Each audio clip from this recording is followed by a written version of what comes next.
We're now going to turn to First Minister's questions. Before we take questions, I believe the First Minister would like to update Parliament with a short statement. First Minister. Presiding Officer, thank you. I do want to update the Chamber on the current position in relation to COVID, and I must stress at the outset that the situation we face in relation to the virus remains very precarious and extremely serious. Therefore, in order to maximise our chances of effectively suppressing the virus, I will set out today some further tightening of the lockdown restrictions.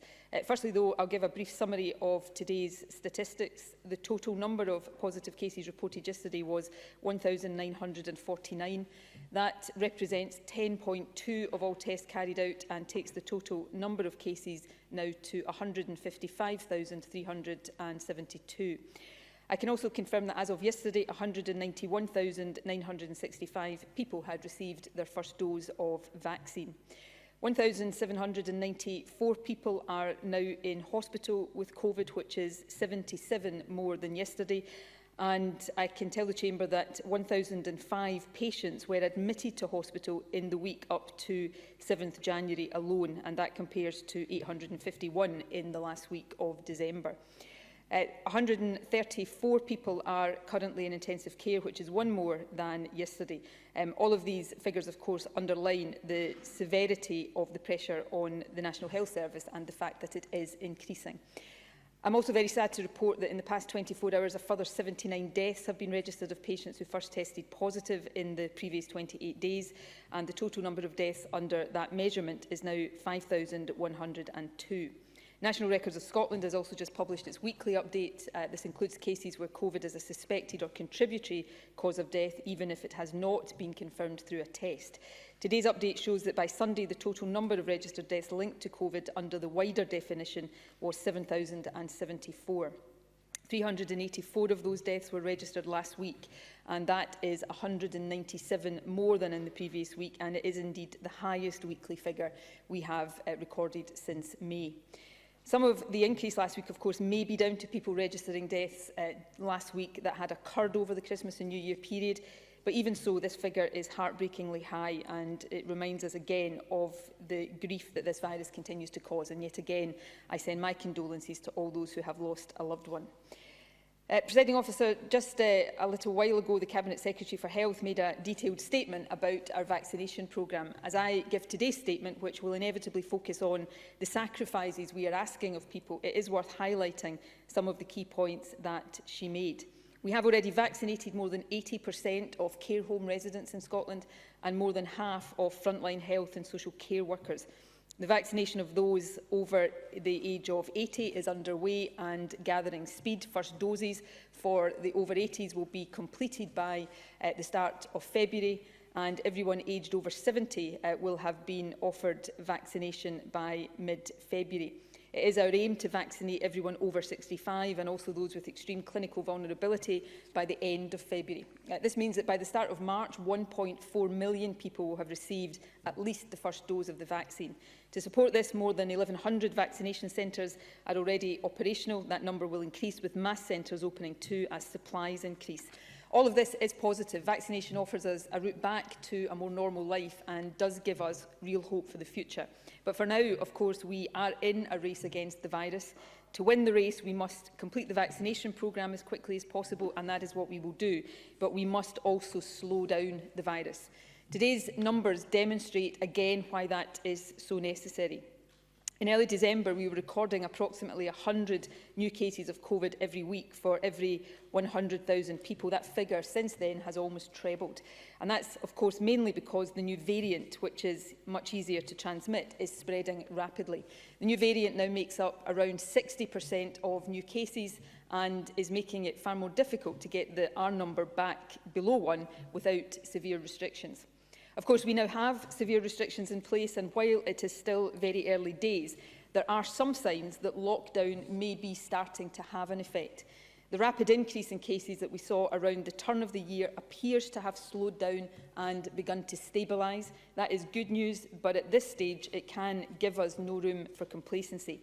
It is still too soon to be entirely confident that the situation is stabilising, and of course, even if it is, this will only be because of lockdown. It is not, unfortunately, an indication that it is safe to ease it yet in any way. The number of new cases is still far too high, and of course all of this is having a significant and severe impact on our health service.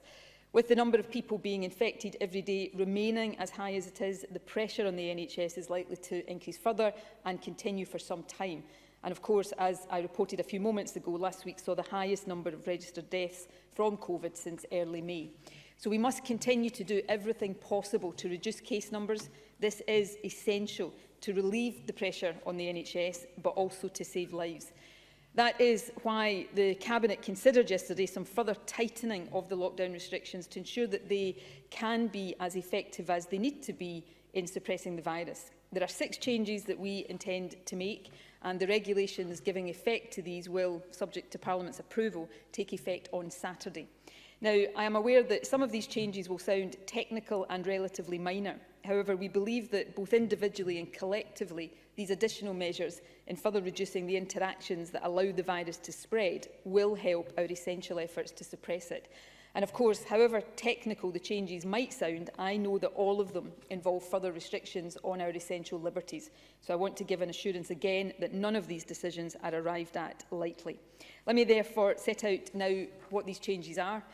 Firstly, we intend to limit the availability and operation of click and collect retail services. Only retailers selling essential items will be allowed to offer click and collect. This will include, for example, clothes and footwear, baby equipment, homeware and books. All other click and collect services must stop.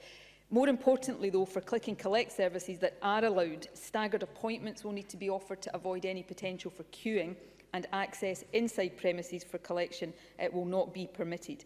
The details will be set down in regulations and in guidance. I know that businesses affected by this change will be disappointed and that many have gone to great lengths to make services as safe as possible, but we must reduce as far as is possible the reasons people have right now for leaving home and coming into contact with others. I welcome the actions of those businesses that have voluntarily suspended click and collect and tightened their procedures in, for example, relation to face coverings. Secondly, we intend to apply restrictions to takeaway services. Customers will no longer be permitted to go inside to collect takeaway food or coffee. Any outlet wishing to offer takeaway will have to do so from a serving hatch or doorway. This is to reduce the risk of customers coming into contact indoors with each other or with staff. Thirdly, we intend to change the rules around consumption of alcohol. At the moment, different parts of Scotland have different laws in relation to the consumption of alcohol in outdoor public places. However, from Saturday, it will be against the law in all Level 4 areas to drink alcohol outdoors in public.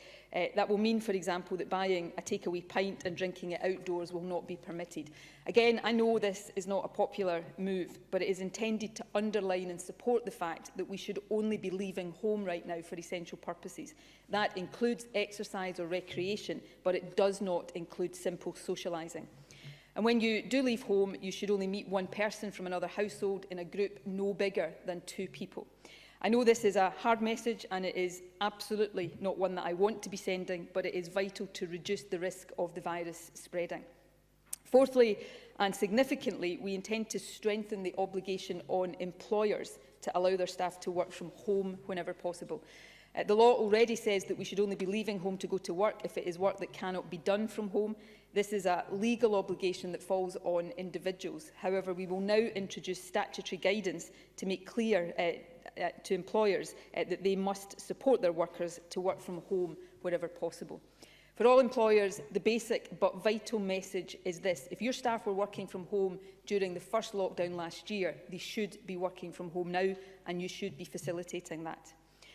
Fifthly, we will strengthen the provisions in relation to work inside people's houses. We've already issued guidance to the effect that in Level 4 areas, work is only permitted within a private dwelling if it is essential for the upkeep, maintenance and functioning of the household, and we will now put this guidance into law. Now, the final change is an amendment to the regulations requiring people to stay at home, but I want to be clear, this is intended to close an apparent loophole rather than change the spirit of the law. It will also bring the wording of the stay-at-home regulations in Scotland into line with the other UK nations. Right now, the law states that people can only leave home for an essential purpose.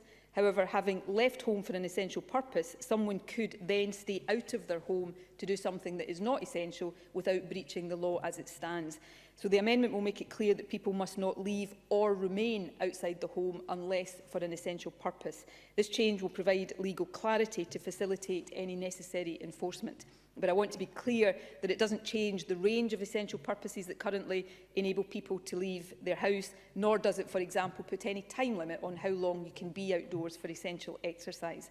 But it does mean that if the police challenge you for being out of the house doing something that is not essential, it will not be a defence to say that you initially left to do something that was. Presiding Officer, I know that none of this makes for enjoyable listening. If it's any comfort, though I don't expect it will be, it gives me no pleasure to be talking about further restrictions on businesses and on our individual freedoms to come and go as we please. But please know that we would not be doing any of this if we did not believe it essential to get and keep this potentially deadly virus under control. Case numbers are still so high and the new variant is so infectious that we must be as tough and as effective as we possibly can be to stop it spreading. That does mean taking further steps to stop people from meeting and interacting indoors and also outdoors. Today's measures will help us to achieve that. They are a regrettable but necessary means to an end. In concluding, I want to stress again that though these are dark and difficult times, we also have grounds for hope. As I indicated earlier, there are some early signs that the lockdown is beginning to have an effect, so we must stick with it. In addition, vaccination is already protecting a lot of the people who are most vulnerable to the virus, and it will protect many more in the weeks and months ahead. And finally, however hopeless this situation makes all of us feel at times, the fact is none of us are powerless in the face of this virus. We can't guarantee we won't get it or pass it on. It is, after all, highly infectious. But we can all behave in a way that significantly reduces our risk of getting it or passing it on. So please continue to do that. And I want to stress this point. Please stick to the spirit and not just to the letter of these rules. Don't think in terms of the maximum interactions you can have without breaking the rules. Please think instead about how you minimise your interactions to the bare essentials to remove as many opportunities as possible for the virus to spread. And in everything you do, assume that the virus is there with you, that either you have it or any person you're in contact with has it, and act then in a way that prevents it passing between you. All of this means staying at home except for genuinely essential purposes, and that includes working from home whenever possible. Except for essential purposes, do not have people from other households in your house and do not go into theirs. And please follow the facts advice at all times when you are out and about. All of this is how we keep ourselves and our loved ones safe, and it is how we keep the virus under control until the vaccines get to do their work. So at this critical and dangerous moment, please stay home, protect the NHS, save lives. Thank you. Thank you very much, First Minister. First Minister will now take questions. I would encourage all members who wish to ask a question to press their request to speak buttons, and I call Ruth Davidson. Thank you, Presiding Officer, and I thank the First Minister for advance notice of her statement. The announcement of new restrictions today to both takeaway and click and collect services, while understandable, will be a further disappointment to businesses. Business groups have said that the evidence for this decision has not yet been made plain to them, and for many these restrictions were unexpected only a week ago. They thought that their services would continue and in many cases had invested heavily to make their premises safe to keep trading. I am pleased that the First Minister says there will be funding made available at some point, but is there not a case for extra compensation for businesses who were told by this government what to do to become COVID compliant, spent money making all of the changes that ministers required of them, and are now being told that they have to adapt again? First Minister. These are all reasonable points. On the question of evidence, we will publish probably just about now an evidence paper, an update of the one we published last week to put into the public domain for scrutiny by members of Parliament and also by the wider public, the state of the epidemic, the evidence underpinning the decisions we are making.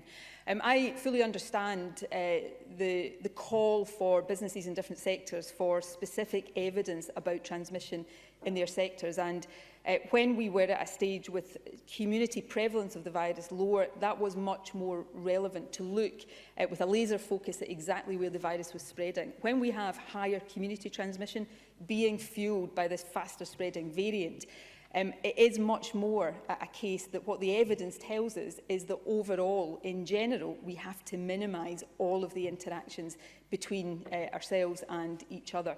Now, lockdown, as was announced last week, has, I think, substantially done that, and we have data that suggest that traffic volumes have fallen, that people's contacts have fallen, but we do know, anecdotally as well as from other areas, that there are some parts of the economy and some aspects of individual behaviour where, understandably, people are still coming together in a way against a faster transmitting variant of the virus risks continued spread. And that's why we've set out these further tightenings today. In Click and Collect, for example, I know many businesses have already decided voluntarily to suspend.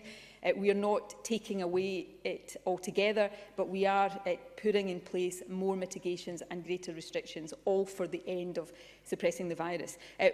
Finally, Presiding Officer, on the issue of financial compensation, there is significant money available, much of it already with businesses, much more of it flowing to businesses over the course of this month. And the Finance Secretary recently set out additional payments for those in the hospitality and retail sectors, for example. We will continue to look on an ongoing basis at what, within our resources, we can do and where there are legitimate calls for more financial support. But I hope businesses, however difficult this is, will understand, as individuals do, that all of this is simply necessary and inescapable right now if we are not to see ourselves and our National Health Service overwhelmed by this virus and, unfortunately, many more people dying from it. Ruth Davison. Thank you. This decision is the latest where businesses don't feel involved or consulted by the government. They feel like an afterthought, and no wonder. We called for a COVID Business Council months ago. The First Minister said she'd take it forward, but it's still not been launched. The new funding announced earlier this week is welcome, but it was welcome way back on the 9th of December too, when the government announced an extra £185 million of support for business and £55 million funding for sports clubs. And in November, when they announced the Strategic Framework Support Fund. And it was welcome in late October, when they announced a £30 million discretionary fund. Of all of those funds, we've seen only evidence of £6 million reaching businesses. Will the First Minister agree to immediately publish how much of all of that funding has actually reached businesses?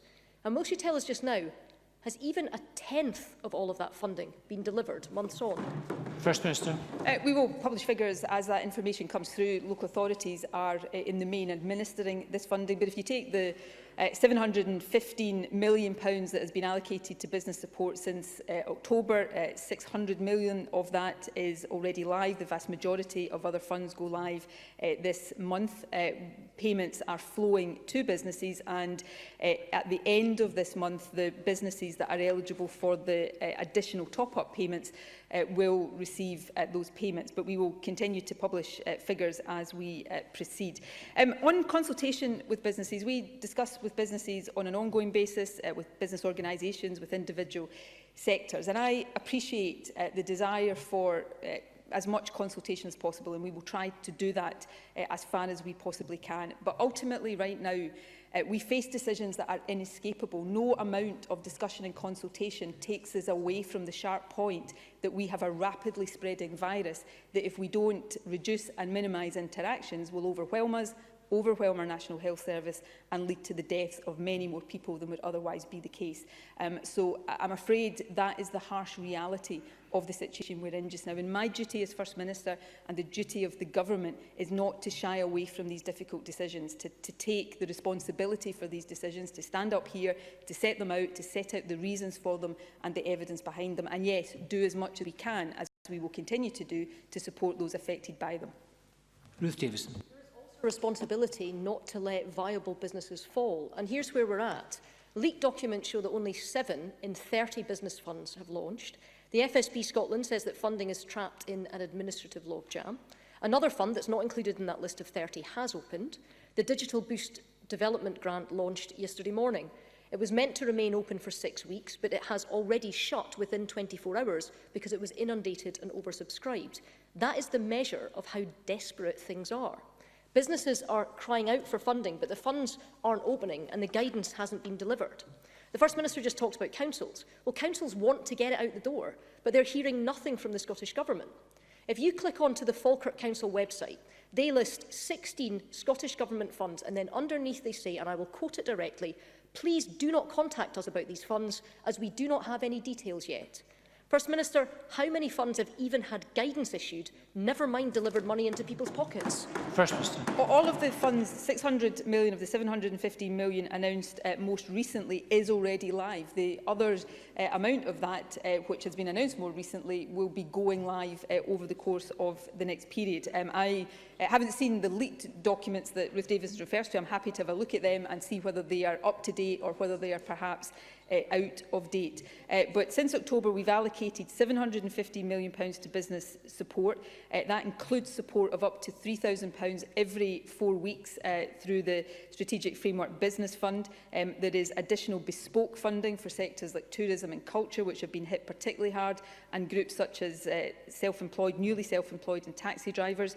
On the 11th of January, just a few days ago, we announced top-up grant support for hospitality, retail and leisure businesses. For larger businesses, that will be a top-up of £25,000, which will be paid later this month.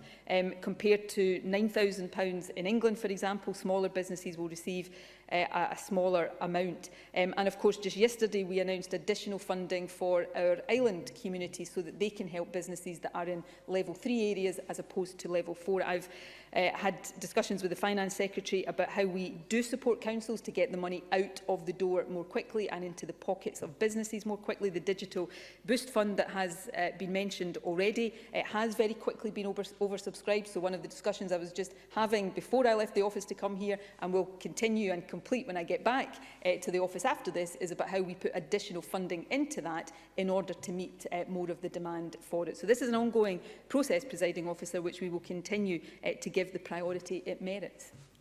Davison. Responds by listing announcements. I welcome the announcements. Everybody welcomes the announcements. The Scottish Government is great at making the announcements, but this is about getting money delivered into people's pockets, and it's not getting there. The First Minister's inbox will be the same as mine, which is groaning under the weight of people who are desperate to actually see some of the funding that they have been promised to stop their jobs from going under. Here's George. Good afternoon, Ruth. I'm asking as a husband and a father, can you ask the Scottish Government when the grant to Scottish taxi drivers is likely to be distributed? I am on my knees here trying to pay bills and also keep a taxi on the road with little work. It is desperate stuff now. I understand that everyone is in the same position, but we have been promised this since November and we can't find any access to find out what is happening. For George and 38,000 taxi drivers, read thousands more shopkeepers, gym operators, hairdressers, B&B owners, tour operators, wedding operators, self-catering operators, and those in any number of supply chains, all of whom have been promised help. They all welcomed your announcements, but all of whom are being told, don't bother applying yet because we don't even know how these schemes are going to run yet. Way back on the 24th of March, Kate Forbes said that the aim was to make payments within 10 working days. Right now, there are sectors out there who would be delighted if they could see promised cash within 10 weeks. When will the First Minister finally get to grips with this, as there are thousands of Scottish jobs relying on it? First Minister. I fully understand how important this is. Ruth Davison seeks to give the impression that no money has flowed to businesses. That is not the case. We have announced many additional streams of support as different sectors have made the case for additional funding. When we announce that, of course, we have to put the arrangements in place, usually through local authorities. Local authorities often ask us for additional guidance about eligibility for that, and then the arrangements to get that out. That is an ongoing process that we will continue to accelerate and speed up as much as we possibly can. There is money flowing to businesses. There will be more money flowing to businesses, and the Finance Secretary will continue to support councils. Additional administrative support has been given to councils to make sure that the process is as quick as it can be. Question number 2, Richard Leonard. Thank you, Presiding Officer, and can I thank the First Minister for advance sight of her statement. Nobody welcomes these new restrictions, but compliance with them is necessary. And can I say especially that it really is important that employees who can work from home are allowed by their employers to work from home. This week, the Scottish Government's strategy for testing and tracking down positive COVID cases has come under renewed scrutiny. Research by Scottish Labour reveals that in the last 4 weeks, Scotland has carried out fewer tests per 100,000 than any other nation of the UK. And over the last week, Scotland carried out half the number of tests per 100,000 compared to England. And Professor Mark Woolhouse, a member of the First Minister's own advisory group, has warned, and I quote, "We are only finding half, or even less than half, of the cases. This is like fighting the epidemic with one arm behind our back." First Minister, yesterday you said that you were looking into a rollout of community mass testing at greater scale, which I welcome. But when will this start? Where will this start? And when will Scotland stop fighting the epidemic with one arm behind our back? Minister. I've had exchanges of this nature with Richard Leonard before, so I'm happy again to go through some of the basics and also some of the work that is underway. The figures that Richard Leonard quoted at the outset of his question, and I'm happy to be proven wrong if this is not the case, but I strongly suspect that these are the figures of the demand-led testing scheme, people who have symptoms going to a drive-through centre or a mobile testing unit or ordering a home test and getting tested. Now, again, I've set this out before, the reason that the numbers going through that are lower in Scotland than in other parts of the UK is that in Scotland, even although prevalence of the virus is much higher than we want it to be and rising, is lower than it is in other parts of the UK. It's perhaps about less than a third of what it is in some other parts of the UK. So in very simple terms, that means that there are fewer people with symptoms putting the demand on those tests. That's why those figures show what Richard Leonard has set out. And I think that's quite an important point of detail to grasp and understand. The point about asymptomatic testing, because that is symptomatic testing. So people only go for it if they've got symptoms, and if your prevalence means fewer people have symptoms, fewer people will be accessing that testing. We're not just looking at the rollout of asymptomatic testing, we carried out pilots in a number of areas before Christmas. We are in the process of looking at plans from local authorities to roll them out on a bigger scale. We are looking at doing and rolling this out very quickly, asymptomatic testing to industrial sites to help with workforce containment as well. And we'll be setting out details of those plans very, very soon. So that is work in progress. We obviously couldn't do that significantly earlier because a lot of that relies on lateral flow testing technology that has only come on stream in sufficient volumes relatively recently. So all of that is work that is being done at pace. It is important work. And I come back to this point, and I don't want to send any message of complacency about this, because I could be standing here next week and it could be very different. But right now, prevalence of the virus, too high, increasing, not acceptable. But it is lower than England, Wales, and it certainly has been lower than Northern Ireland. And that suggests not that we're getting everything right, that perhaps we're not doing everything wrong, as Richard Leonard often stands up and says. Now, this is something that we never, ever can take our foot off the pedal on. We've got to run faster than this virus, and that is what we are determined to continue to try to do. Richard Leonard. Thank you. Well, the First Minister talks about running faster than the virus, but the figures are these. Positive case numbers have increased by 184% compared with the start of December, but we are only carrying out 7% more tests. So increasing testing is crucial. But to contain this new wave, we need to be effectively tracing contacts as well. Last time there was a spike in cases, we know that Test and Protect struggled to cope and reverted to using only SMS messages to trace contacts. Back then, the First Minister said her government will, and I quote her, seek to improve the system with more phone calls and fewer people receiving only texts. But according to Public Health Scotland, they say once again, and I quote them, over the past few weeks, contact tracing of contacts has been primarily focused on SMS messages. Is the First Minister satisfied that a tracing system based on text messages is sufficient to ensure people understand what is required of them and, critically, how they can access support? And how confident is the First Minister that if mass testing is rolled out and cases rise, that the Test and Protect system will be able to cope? First Minister. Test and Protect system is not just coping, it is doing extremely well, and that's not a tribute to government, that's a tribute to those across the country who are working really hard to ensure that that is the case. And it has coped throughout the pandemic. Yes, at times of higher transmission, the pressure on it is greater, but it is a well-functioning system that is coping. It uses for contact tracing a mixture of telephone calls and SMS. The priority is to get to contacts as quickly as possible. And from the figures that are published on a weekly basis by Public Health Scotland, the proportion of contacts successfully traced within the target period of time is high, and would show, certainly the last time I looked at this, Test and Protect in Scotland performing better in many of these metrics than similar systems elsewhere. Now, again, we're not complacent about any of that. We continue to work hard to ensure that the systems in place are commensurate to the scale of the challenge, and that will continue to be the case. Of course, we also have a system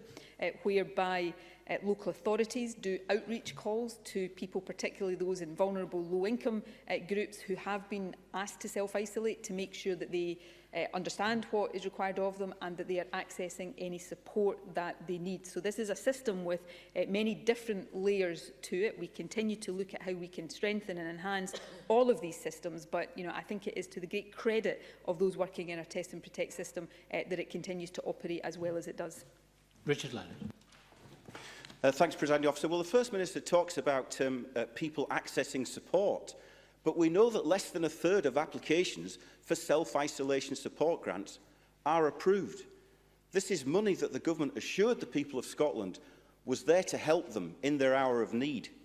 But more than that, this failure is damaging Scotland's efforts to tackle the virus. I know that the government has revised the support grant scheme, but council leaders that I have spoken to say that the government's criteria are still too restrictive, that they are based on eligibility for particular benefits.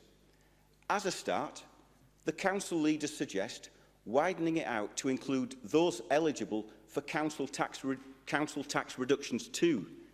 Will the First Minister today agree to widen the government's criteria further so that at last the money reaches those people in greatest need? First Minister. We will always look at reasonable suggestions to modify what we're doing to help more people. So yes, I will undertake to do that. In terms of the awards being made of the self-isolation support grant, they have increased between October and November. The figures we have available right now, the expenditure on that has increased. We deliberately focused the financial support on the people most likely to face hardship, and we have extended the grant to better reach those it's intended to support since it was launched. So that includes to parents of children who are required to self-isolate, and also to people who are not actually in receipt of universal credit, but whose income is at a level where they might qualify for the benefit if they did apply for it. And right now, spending on this support grant is approaching the levels we predicted, which suggests that it is reaching the numbers of people that we thought it would. For anybody who is deemed not to be eligible when they apply, local authorities then, if it is appropriate, signpost these people to alternative support that is available, principally through the Scottish Welfare Fund. And of course, we have also increased funding to the Scottish Welfare Fund. So we are seeking to get support to as many people as possible, focused on those most in need. But as with everything else right now, in a situation that continues to be fast moving in terms of the virus, we will continue to look at what more we can do to support people. Thank you. Question 3, Willie Rennie. Last week, the Scottish Government said that the PCR tests were safer than the lateral flow tests, but still it does not use the full capacity of that PCR testing to hunt down the virus. The First Minister's just said that demand for that PCR testing is not at the full capacity. So why are we not using that to hunt down the virus in our communities? And if half the people who have the virus don't know they've got it, why isn't the Scottish Government using that capacity to find them? That should be the priority for the Government. First Minister. Okay, PCR tests are not safer than lateral flow tests. They are more sensitive and more specific, and I think that's not a pedantic point, that's really important. Secondly, PCR testing is the route we use for symptomatic testing, and it's important, particularly when transmission is rising, that we ensure the capacity is there to test everybody who comes forward with symptoms, and that is what happened. Turnaround times for testing through that system now are, at the moment, I'm touching wood here, extremely good. And we also use PCR testing for some of the routine testing we are doing in care homes, for care home staff, for example, and in some groups of NHS staff. The reason for wider mass testing of asymptomatic people, that we think it is better to use lateral flow testing, is, and this is apart from the sensitivity and how specific they are, this is the other big difference between PCR and lateral flow testing, is the speed of results. So with PCR testing, even with the quick turnaround times, it takes time to get the results. With lateral flow testing, we can give people results much, much quicker. And for people with who don't have symptoms, that is the preferable way of trying to get that mass testing to people. So we are not using capacity. We are seeking to use the different capacities and the different technologies we have in the most effective way to overall collectively keep the virus under control through testing. Testing, of course, important though it is only one aspect of the strategy that we have to deploy against it. Willie Rennie. The First Minister's just said she's not using all the capacity. What kind of contortion is that? The reality is that there's 65,000 tests available and she's at best only using half of them. Just like on business grants, the government is great at making announcements on testing, but very poor on the actual delivery. And when our hospitals are bursting at the seams, we should be using the gold-plated tests, the gold standard tests, to hunt down the people in our community who've got this virus because they don't know it. That is the best way to stop the spread. Now, I've made positive suggestions for weeks on end in this chamber, and the First Minister has repeatedly poo-pooed them. And still we find out they're not using the capacity that's available. So let me make another positive suggestion today, and I hope the First Minister is able to act on this. Mobile PCR testing units at supermarkets, Royal Mail sorting offices, police stations, schools, to test the people on the front line of the pandemic with the best test that we've got available for them. Will she agree to that? Or is she just going to stick in this rut that she's got herself into? First Minister. Yeah, of course, Scotland's the only country that's currently tackling this pandemic. We're not in a rut. We're in the face of a global pandemic that we are seeking to lead the country through. I'm not going to commit to all of that, no, because there are very good reasons why it wouldn't be sensible to do that. The kind of places Richard Leonard talks about are exactly the kind of places we are going to seek to do lateral flow testing through the kind of sites that we piloted before Christmas. With PCR testing, we do use it for routine, ongoing, asymptomatic testing of certain groups. But the reason we would be making a mistake if we tried to use all of our capacity for PCR testing for asymptomatic mass testing is that then it's not available if we see the rates of symptomatic testing requiring that to be used. So we have to balance all of the different capacities we have for testing in a sensible way, in the way that other countries do as well. So I know these things are complicated, but there are reasons why the way we do things, while not perfect and absolutely not beyond being improved where that is required, there are reasons why we use testing in the particular ways that we do. Thank you very much. Question 4, Patrick Harvey. Thank you, Presiding Officer. As we pass another tragic milestone in the number of deaths from this virus, our thoughts are with everyone who has lost someone close to them. We all need to continue to take this crisis seriously, but instead of debating exactly how long people are allowed to sit on a park bench, we should be supporting people to do the right thing, which they overwhelmingly want to do. For months, the Scottish Greens have been warning that many people simply cannot self-isolate safely. And it's not just because of income, but because of things like physical space, the risk of losing their jobs, caring responsibilities, and more. Way back in May, the First Minister seemed to agree with us that we should be providing hotel accommodation for people who need it. By November, she couldn't say if that had happened or not, and now we know that most applications for the self-isolation grant are being turned down.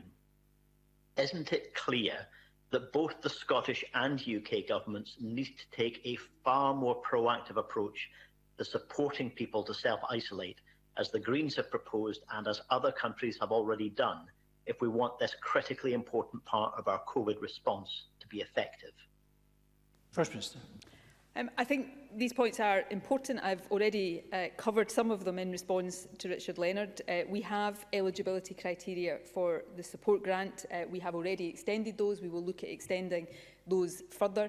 Where people do not meet those criteria, then they will be signposted to other support. And the outreach service that local authorities can offer other support, and we will discuss with local authorities whether they feel there is right now a demand coming through that for things like hotel accommodation, and we can certainly look again, as we did last year, at whether that should become part of the offer we make to people. So we will always look to see what more we can do.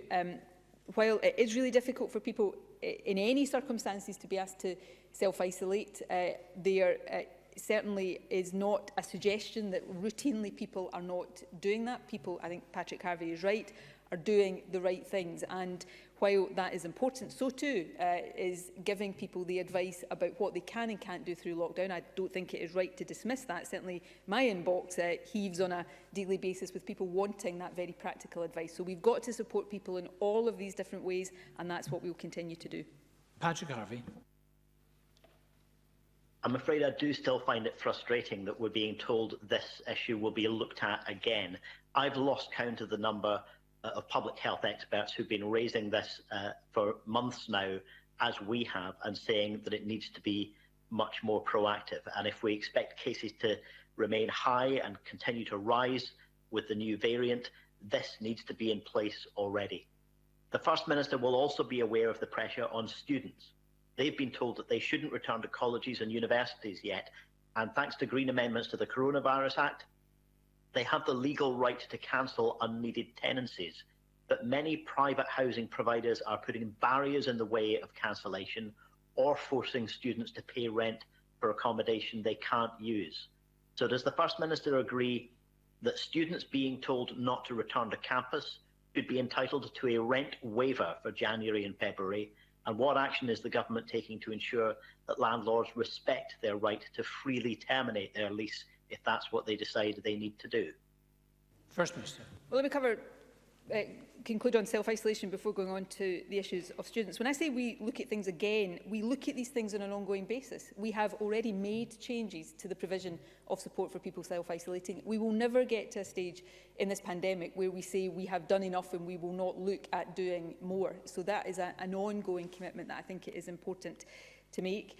On students, any evidence of private housing providers trying to frustrate the ability of students to exercise their legal rights, we will absolutely look into that and take whatever action is considered necessary. So if Patrick Harvey or others have specific instances of that, please pass them to us. More generally, the issue around rents for students is a matter for universities and for housing providers. I know a number of universities and providers are providing some kind of waiver or rebate, but I would encourage them to go further than that and make sure that the situation students are in is properly understood and properly responded to. And we will, through the Funding Council, continue to discuss with universities the extent to which the Scottish Government can help with that. But fundamentally, these are, in the first instance, the responsibilities of universities and the providers of housing to address.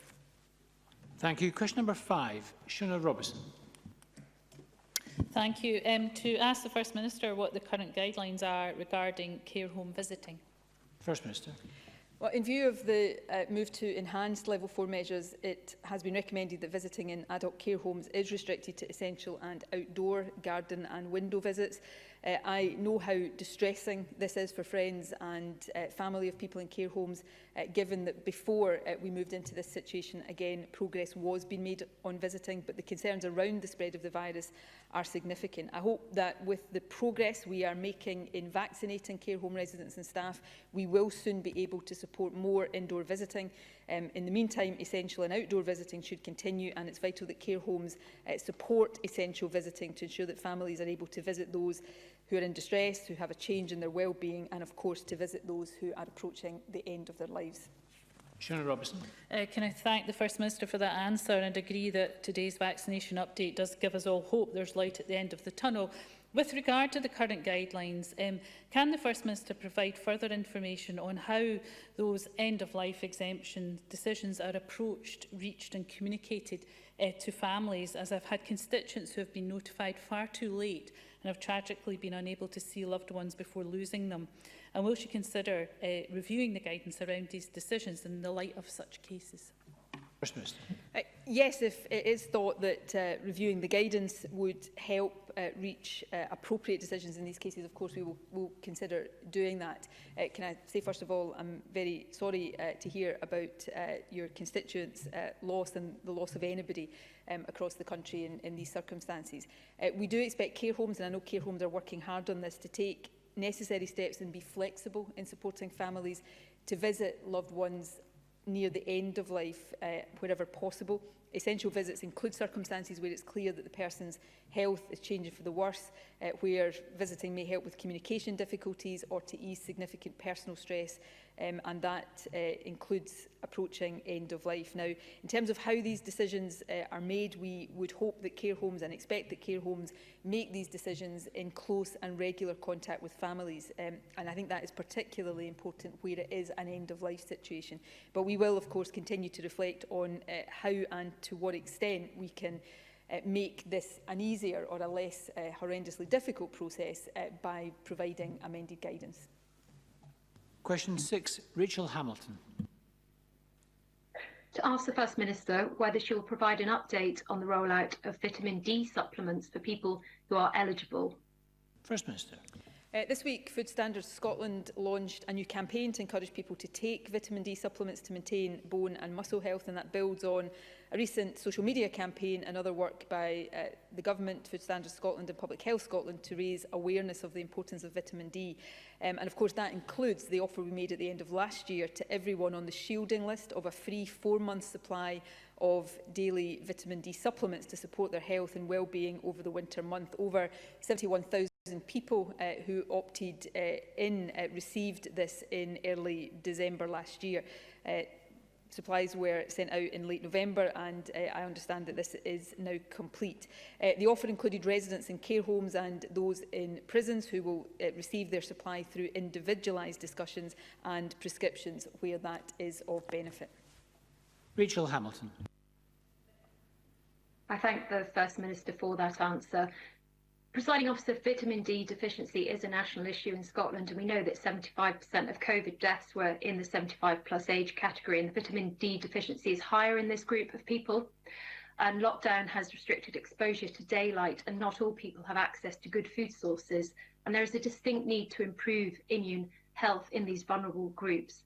So I'm glad to hear that the First Minister is committed to the calls from campaigners to supply free vitamin D to care home residents. And I also would like to ask if she will consider her government funding vitamin D trials in Scotland to provide resource to gather the data on vitamin D deficiency to sort out the issue that we have with immune health in Scotland. First Minister. I'm sure there would be a willingness, there is a willingness to consider any proposals for trials. The government funds trials in a whole range of clinical and medical areas, and there is a well-established process for that to be done, and I would be very surprised if there hadn't been support for areas around vitamin D in the past. But yes, there is a process to allow that to happen. I think it is important that we raise awareness of the importance of vitamin D, particularly for people who are more vulnerable to the implications of vitamin D deficiency, which is why the campaigns I've spoken about are so important, particularly given the lockdown situations. And we will continue to look at how we can continue to support the availability of vitamin D. The 4 months free supply for those on the shielding list was important, and what I've said about care homes is also important. The final point I would make here, and I think particularly relevant for people in care homes, is that it is important that the provision is based on individual discussions, because there can be instances where vitamin D interacts with other medications people are on, so appropriate clinical advice is always vital. Thank you. Question 7, Rhoda Grant. To ask the First Minister what analysis the Scottish Government has undertaken regarding whether the level of police enforcement of emergency COVID-19 regulations is appropriate and the impact this is having on compliance with restrictions? First Minister. Well, the Chief Constable has been very clear throughout the pandemic that the police will follow what he describes as the 4 E's approach: engage, explain, encourage, and then enforce only if that is necessary to protect public health. As part of our ongoing review of regulations, we regularly assess whether the powers given to Police Scotland are proportionate and fair, and in addition, an independent advisory group chaired by John Scott QC and reporting to the Scottish Police Authority provides scrutiny on the police's use of coronavirus powers.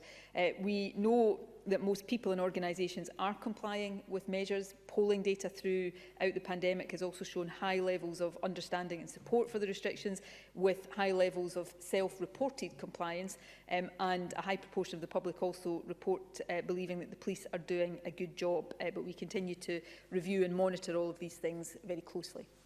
Rhoda Grant. The First Minister will be aware of scenes on social media at the weekend of police enforcement of COVID-19 restrictions, and while she may not be able to comment on the detail, I'm sure she'll agree with me that these scenes are damaging both for public perception and for officers' confidence. Policing by consent underpins the whole ethos of the service, and it must be protected. Restrictions are also more effective if the public cooperate rather than they are enforced. Officers are being asked to put themselves into situations that the rest of us are being told to avoid. It's clear that their workload has increased substantially with the new responsibilities and powers they hold. Can I ask what additional resources she's providing to the service to cope with the pandemic? And is she going to ensure that all officers are supplied with body-worn video cameras to provide an accurate account of interactions at this challenging time? First Minister. Well, on resources, we discuss on an ongoing basis with the police the resources they require to do the job that we are asking them to do at any given time, and their responsibilities are much greater at the moment for the reasons Rhoda Grant sets out. The use of body-worn cameras is, of course, also a matter for the Chief Constable, but that's part of the resourcing discussions that we will continue to have. If Rhoda Grant is referring to the scenes I think she is referring to, that many people will have seen on social media, I cannot comment in any detail on those because the matters arising from that video is sub judice, and that is the reason why I can't comment. But the Chief Constable addressed this particular issue when he joined me at the end of last week at one of the daily media updates, and one of the things he said was that the police in that incident were wearing body-worn cameras, so there will be footage of what actually happened there, but obviously that will be for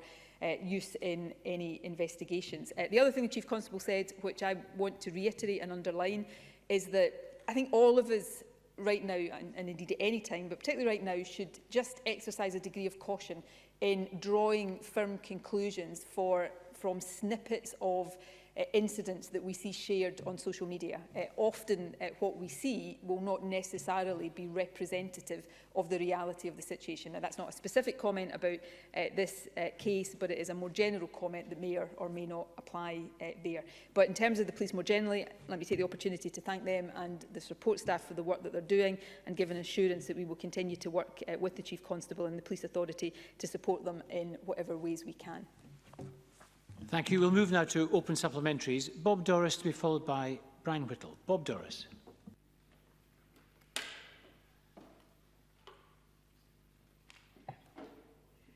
Thank you, Presiding Officer. I'm increasingly contacted by both worried staff and customers of large supermarkets. They are concerned some stores have not reintroduced protocols such as queuing and limiting store capacity in the same way that they did during last year's lockdown. They're also increasingly concerned a minority of customers simply do not show the same caution while shopping as before. I've been in contact with large supermarkets in my constituency, First Minister, but can I ask First Minister what national guidance and standards exist or could be put in place or indeed strengthened to better and more consistently protect their supermarket workforce in the vital jobs that they do and, of course, the customers? First Minister. Well, food Retailers, staff and, of course, customers have a really important role to play in adhering to all of the measures that are in place. In terms of guidance, Food Standards Scotland has published guidance for food business operators that sets out how best to prevent the spread of COVID in the manufacture, processing and retail of food, and that would include supermarket shop floors, and it provides a risk assessment toolkit which I would encourage strongly all food-related businesses to use. The main supermarkets have issued stronger messaging just in the last few days about wearing face coverings, and I welcome that, and I want to thank them for all that they're doing to help keep people safe. But I would also issue a strong encouragement to make sure that all of the very stringent measures that were put in place at the first stage of the pandemic, in the first lockdown, are put in place again and adhered to, because that is really important. Obviously, we cannot close down essential retail because people need to access supplies, but because these are places that remain open, these are places that pose a risk of the virus spreading. So the operators, retailers have to make sure they've got the right mitigations in place. And of course, I would urge the public to make sure that they abide by all of these when they are going for essential shopping. Brian Whittle to be followed by Sarah Boyack. Thank you, Presiding Officer. Can I make the First Minister aware of a SPICE investigation on behalf of the Health and Sport Committee, which indicates that some 3/4 of people have reduced or significantly reduced their physical activity during the COVID-19 crisis. The same proportion also indicate that their mental health, physical health and communities have been negatively affected as a direct result of this decline in their physical activity, which I'm sure the First Minister will agree with me has significant long-term implications for Scotland's health. I think to revitalise sport and activity post-COVID will require significant planning and resource. So can I ask the First Minister what the Scottish Government is doing to ensure that sport and activity is available post-COVID, and how will the Scottish Government encourage their restart and participation in these activities? First Minister. Well, we have relatively recently provided support to different sports and sporting organisations to protect the viability of sports clubs during the pandemic, and we are in and will continue to be in ongoing discussion about how they start up their activities again as we come out of this next wave, as we did coming out of the first wave, to get many activities restarted again, and that is important. I take the opportunity to ask all those who are still able to do elite sport to make sure that they are abiding by all of the restrictions and the spirit of them, as well as the letter of them. Physical activity more generally, these findings, which I've not seen in detail, but of course they are a concern. In the first lockdown, of course, we, at least for the first part of that, restricted people legally to going outside for physical exercise to once a day. We've not done that this time because I think it is really important that people can get outside, go for walks, cycle, runs, whatever they want to do outside. So I would encourage people to get outside, to get fresh air, to be physically active. It's good for physical health, and I think we all know it's good for mental health as well. But please, to make sure that they do that for exercise and not to allow that to seep into socialising that then provides opportunities for the virus to spread. But people should be getting outside for exercise for a whole variety of different reasons right now. Sarah Boyack to be followed by Kenneth Gibson. Thank you, Presiding Officer. First Minister, I spoke to a constituent yesterday who'd found out through the Scottish Government phone app that he'd spent time with somebody who'd been tested positive for COVID. He's worried because it was 10 days before he was notified.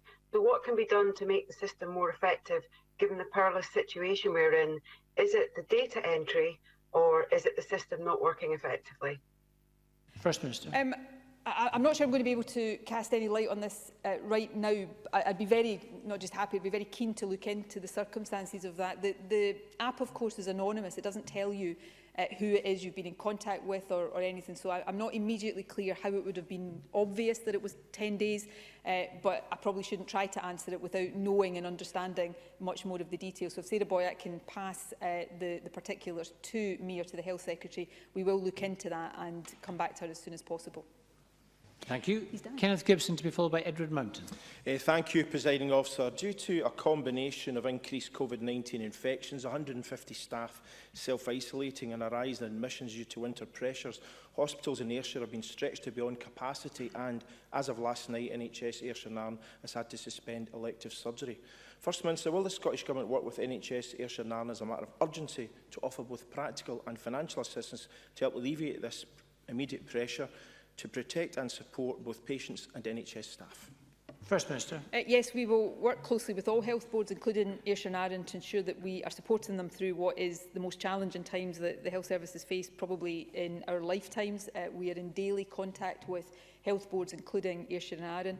In terms of practical and financial support, we've allocated a total of £2.6 million to support elective services up to March. We've also allocated over £700,000 to specifically support this board through the winter period. And we continue to explore all options to ensure that the most urgent patients are treated, and that of course includes those on a cancer pathway. Ayrshire Nairn are specifically sending patients to the Golden Jubilee for cancer breast surgery and diagnostic testing.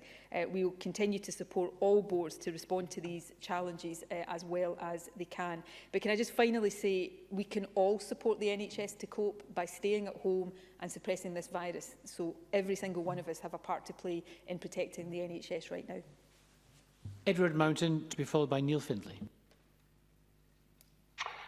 Thank you, Presiding Officer. First Minister, I know a lot of joint work has gone into identifying the priority for vaccine delivery. Organ donation, which leads to a transplant, is one of the greatest gifts that can be given and indeed received. I've had constituents contact me who are currently on the transplant list but aren't prioritised for receipt of the COVID vaccine. I believe there's medical and public support for ensuring those awaiting transplant are given the best chance of being COVID-free when they are eventually called in. First Minister, will you ask your advisors to urgently raise with the JCVI whether transport patients should be prioritised for the COVID vaccine? First Minister. I certainly will consider this properly, and if that requires us to engage more with the JCVI, we will certainly do that. Firstly, well, I make 2 points just now. Firstly, I completely agree with the importance of promoting organ donation. It is the greatest gift that anybody can give. When I was Health Secretary, I spent a lot of time working with clinicians and others to raise awareness of and increase the rates of organ donation, and I know it's something that all health secretaries that have come after me have taken very seriously as well. The second point, though, is more pertinent to the specifics of the question. What are called the clinically extremely vulnerable are a priority in the first JCVI list. I think it's priority 4 in the current JCVI list. I, as a non-clinician, would expect that many, if not all, transplant patients would be included within that. But if I'm not correct about that, I will certainly, that's the point I will happily discuss with advisors and see whether we need to address that point in any other way. And I'll ask the Health Secretary to write to the member once we've had an opportunity to consider it. Thank you. Neil Findlay to be followed by Emma Harper. Families and members of this Parliament have tried for months to make progress on safe care home contact between residents and families, but there has been almost zero progress. So will the Government now bring forward emergency legislation similar to the Ontario model to respect and promote the rights of those receiving care, and legislate so identified family or friends can become essential caregivers? Because I believe that if the Government did come forward with such legislation, parties in Parliament would work very constructively to make that happen. First Minister. I know the Health Secretary has met with families fairly recently, and I believe she's meeting, she has a cross-party meeting next week, so that's something I'm sure she is happy to discuss on a cross-party basis to see whether there is consensus and a feeling that that would be helpful.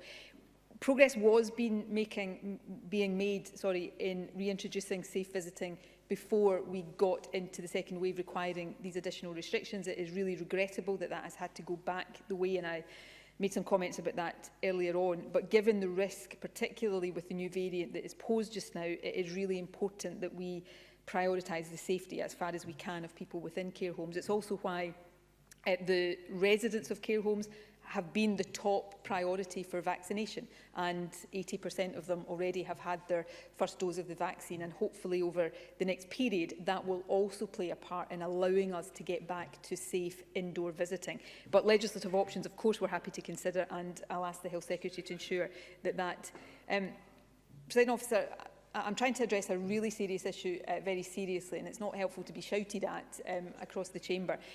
Just to say do it now is not helping anybody. It's far better for me to set out the challenges, but also the ways in which we will try to overcome these challenges. What I was about to say before the interruption was that I will specifically ask the Health Secretary, I'm sure she was going to do this anyway, to discuss this in the cross-party meeting that she's having Monday next week to look at these options. And if we think this offers a quicker way of getting back to some normality, of course we will do that, but we have to take account of the overall position in trying to keep people in care homes safe. Thankfully, so far in this wave, the number of people dying in care homes is lower, and I'd say that not to try to minimise it in any way, but lower than in the first wave. But we see today from the figures of the death, as I announced earlier on from the NRS report, more than 30% of those are still in care homes. So we have to be extremely cautious in protecting the safety of those residents as far as we can.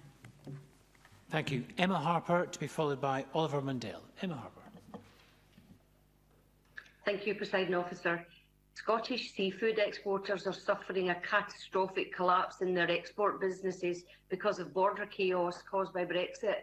As we know, borders are a matter reserved to Westminster. So can the First Minister detail what assurances and remedial measures the Conservative government is putting in place as a matter of urgency to alleviate these issues which are threatening so many livelihoods across Scotland's coastal communities? First Minister. Well, firstly, can I say the catastrophe that our seafood exporters are facing right now is absolutely shameful and disgraceful. And but for the crisis of COVID that we are living through right now, I am sure this would be dominating the headlines every single day. The issues that are being experienced are a direct result of the UK government's rush to a very substandard finishing line, which left exporters less than a week to understand, never mind implement, the implications of the newly agreed relationship with the EU. The Scottish Government and Scottish Food and Drink stakeholders repeatedly warned that businesses needed more time to effectively prepare for these changes, but the UK Government point blank refused to listen to the request for a 6-month grace period.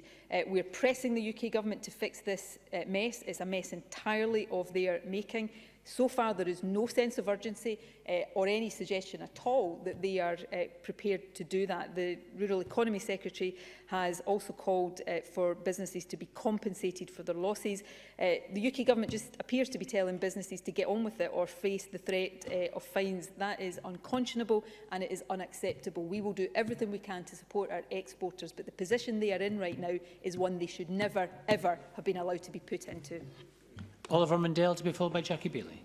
Thank you, Presiding Officer. If the First Minister has nothing to hide, why won't she explicitly expand the Ministerial Code investigation to cover all of the accusations that have been made against her? There is a big difference between saying that there are no limits on what James Hamilton can look at and explicitly asking him to examine specific possible breaches. First Minister. Well, the Deputy First Minister has actually notified me this morning that Mr Hamilton has written to him confirming that in his views all of the allegations, incidentally all of the allegations I completely refute about breaching the Ministerial Code, are covered within the scope of his existing remit. So I said previously that I wanted him to go wherever he thought it appropriate to go, and as I understand he has now confirmed that he feels there is no limitation on his ability to do that. So I hope that the member will accept that, and now people will allow due processes to take their course rather than making their minds up before we even get to that. Jackie Bailey, to be followed by Joan McAlpine. There we go. British Gas, owned by Centrica, have threatened to fire and rehire 2,000 workers in Scotland, placing them on significantly worse terms and conditions using the pandemic as cover.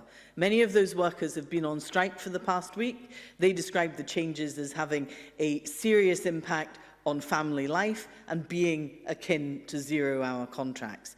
Given that British Gas operates a number of public sector contracts, including directly for the Scottish Government, what action will the First Minister take to ensure that fair work principles apply to this and all other government contracts?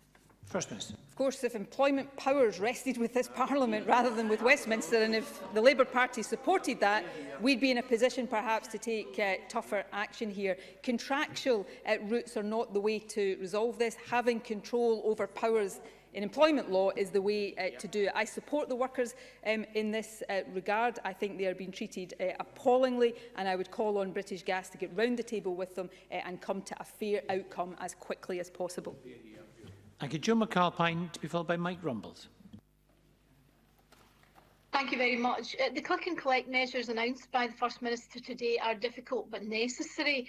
However, some supermarkets do offer click and collect for food, which is presumably safer, especially if it takes place outdoors. And we know that transmission in supermarkets is quite high. Can the First Minister just clarify that this essential click and collect for food will continue to be allowed? First Minister. Yes, essential purposes for click and collect like that are allowed, and in addition to allowing essential click and collect, and I stress essential, as I said earlier on, we are asking that it would be by way of staggered appointment. One of the concerns that has been raised about click and collect is the ability for queues to form, so to avoid that, and also for it to be outdoors. As far as practical, there will be some circumstances in which it is not practical for that to happen, but normally we would expect any of those services to be delivered outdoors rather than people having to go into premises. Mike Rumbles, to be followed by Mark Ruskell. Has the First Minister seen the letter to her from over 200 church leaders from across Scotland who question whether, in completely closing down churches to public services, it is consistent with her obligations under Article 9 of the European Convention of Human Rights? They are simply asking the Scottish Government would provide them with the evidence that COVID-compliant church services, as we're operating safely, were proven to be a significant source of the spread of COVID-19. First Minister. Presiding Officer, it has just been drawn to my attention that the Archbishop of Glasgow, Archbishop Tartaglia, has passed away this morning, and I want to put on record my deep sadness at this news. I'm sure that is sadness that will be shared by everybody across this chamber, and to send my deepest condolences to his loved ones and, of course, everybody in his community. Can I say that that is a serious question that I take very seriously. I do not want to be imposing restrictions on anybody. I absolutely do not want to be imposing restrictions on people's ability to collectively worship. I know how important that is to people of faith, for their well-being, mental health, and of course for the purposes of their faith. So we don't take any of these decisions lightly. This is a pandemic where, at the stage we're at right now, we simply must stop as far as we can people coming together, and that includes, unfortunately, in places of worship. These restrictions will not be in place for any longer than is absolutely necessary. I have had representations made to me by church leaders, by members of different churches, saying that they want to see that rethought. But I've also, I have to say, had representations from others in churches saying that they understand and think that in all the circumstances these restrictions are appropriate and necessary. So these are difficult decisions, and this is perhaps one of the most difficult, but the more we act collectively to suppress this virus, the quicker we get out of these restrictions and get back to a degree of normality, including allowing people to take part in collective worship. Mark Ruskell, to be followed by Christine Graham. Thanks. There are now over 80,000 people in Scotland on the shielding list due to the burden of lung disease. So can the First Minister make a commitment to speed up the delivery and funding of the Respiratory Care Action Plan so that we can get better recovery from lung disease while building resilience against COVID? First Minister. I'm not aware of any issue with the speed of the funding or the actions there, but I'm happy to look into that and ask the Health Secretary to engage with the member about further actions that we may be able to take. And Christine Graham. Thank you very much, Presiding Officer. Earlier, the Deputy First Minister said in questions on education regarding Category 3 key workers, that is those essential to the economy, that there will be differences in different geographical areas, which I understand. However, I have cases where some employers are telling employees they are key workers to come into work and therefore to apply to the council for face-to-face teaching for their children, which is, in my view, correctly rejected by the council and by the local authority. It does seem to me that some employers are not acting within the law, let alone within the spirit of the law, and I'm therefore asking if Category 3 of, quotes, essential to the economy could be beefed up. First Minister. Well, Christine Graham's right that, well, firstly, key worker childcare guidance was published last week. It is intended to provide guidance, obviously, that's what it is, but to also provide some flexibility for councils to respond to local needs. In summary, Category 1 is health and care workers supporting COVID, emergency and critical care, staff supporting childcare and learning, and priority energy supply workers. Category 2 includes other health and care staff, public sector workers providing emergency or critical services, and essential critical national infrastructure staff. And finally, Category 3 is people without whom there could be significant impact on the country. Authorities must consider local needs when applying these definitions, including prioritisation where there might be high demand. But I would say to all employers to act in a way that doesn't generate unnecessary demand on places in schools, because we have to look very carefully as we go through this next phase at the numbers in schools to make an assessment on an ongoing basis about whether it is getting too high to a point where it is undermining the whole point of schools not being open at the moment. So employers have a big part to play in that, and I would ask them to do that. And employees should discuss any request for a place with their employer before contacting their local council. And of course, as with everything, we will keep these categories under review. Thank you very much. And that concludes the First Minister's questions. Our next item of business is consideration of Business Motion 23849 in the name of Graham Day on behalf of the Bureau setting out a business programme. Could I call on the Minister to move this motion? Move, Presiding Officer. Thank you very much. No member has indicated they wish to speak on this motion. The question, therefore, is that motion 23849 be agreed. Are we all agreed? We are agreed. And the next item is consideration of Business Motion 23850, also in the name of Graham Day on behalf of the Bureau setting out a Stage 2 timetable. Could I call on the Minister to move this motion? Move, Presiding Officer. Thank you very much. And again, no members asked to speak on the motion. The question is that motion 23850 be agreed. Are we all agreed? We are agreed. The next item of business is consideration of Parliamentary Bureau Motion 23853 on committee meeting times. Could I call on Graham Day on behalf of the Bureau to move this motion? Move, Presiding Officer. Thank you very much. So just this one question. The question is that motion 23853 in the name of Graham Day on committee meeting times be agreed. Are we all agreed? Yes. We are agreed. That concludes decision time. That concludes today's business, and I suspend this meeting. Thank you.